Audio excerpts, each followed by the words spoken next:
할렐루야. 사랑하는 대강의 가족 여러분, 오늘 하루도 하나님의 말씀과 동행하는 삶이 되길 소망합니다. 오늘 함께 나눌 하나님의 말씀은 마가복음 11장 27절에서 30절 말씀입니다. 그들이 다시 예루살렘에 들어가니라. 예수께서 성전에서 거니실 때에 대제사장들과 서기관들과 장로들이 나와 이르되 무슨 권위로 이런 일을 하느냐? 누가 이런 일을 할 권위를 주었느냐? 예수께서 이르시되 나도 한 말을 너희에게 물으르니 대답하라. 그리하면 나도 무슨 권위로 이런 일을 하는지 이르리라. 요한의 세례가 하늘로부터냐 사람으로부터냐 내게 답하라. 아멘.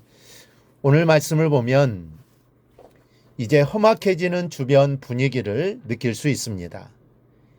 예수님께서 예루살렘에 들어가시자 이미 준비하고 있던 대제사장들과 서기관들과 장로들이 예수님께 다가섰습니다. 그리고 이렇게 말합니다. 무슨 권위로 이런 일을 하느냐? 누가 이런 일할 권위를 주었느냐?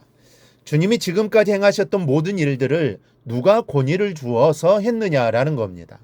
대제사장들과 서기관들과 장로들이 전부 동원되어 예수님께 나와왔다는 것은 사태가 심각해지고 있다는 것을 말해줍니다.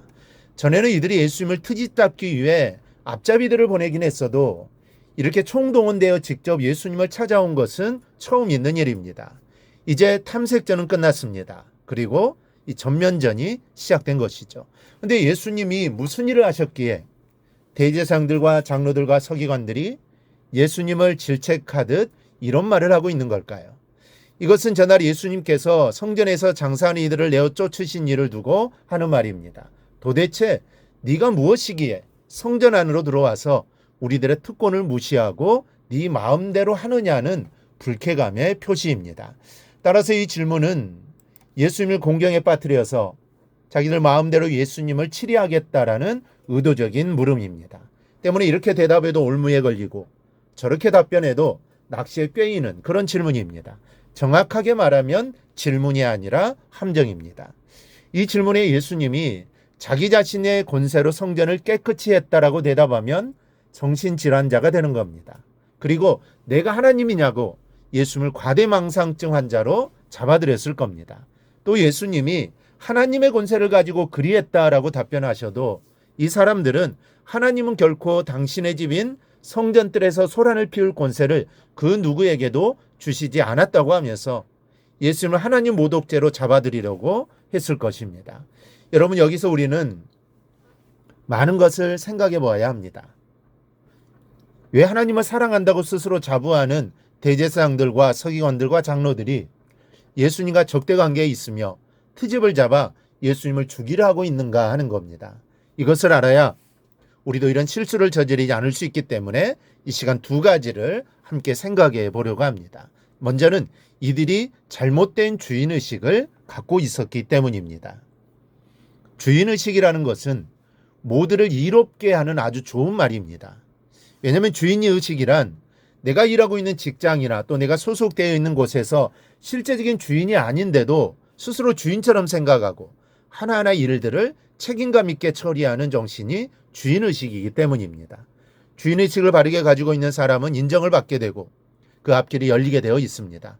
그러나 이 주인의식이 삐뚤어지면 다른 사람들에게 상처를 입히는 아주 나쁜 버릇으로 굳혀지게 됩니다. 모든 일을 내가 주관해야 마음이 편합니다.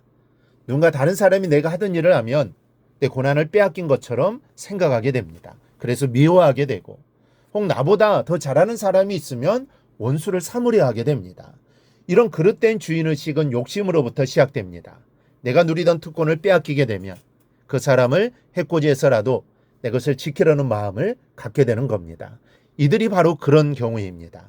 대제사장들, 서기관들, 그리고 장로들은 성전을 중심으로 한 유대의 가장 강한 지배 세력입니다.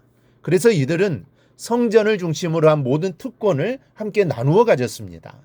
아마도 성전에서 장사하며 풍류를 누리던 상인들에게도 일종의 뇌물을 받아 나누었을 겁니다. 그런데 그런 특권들을 참견하고 침해하는 예수라는 사람이 나타났습니다. 그러니 가만히 둘 수 있겠습니까?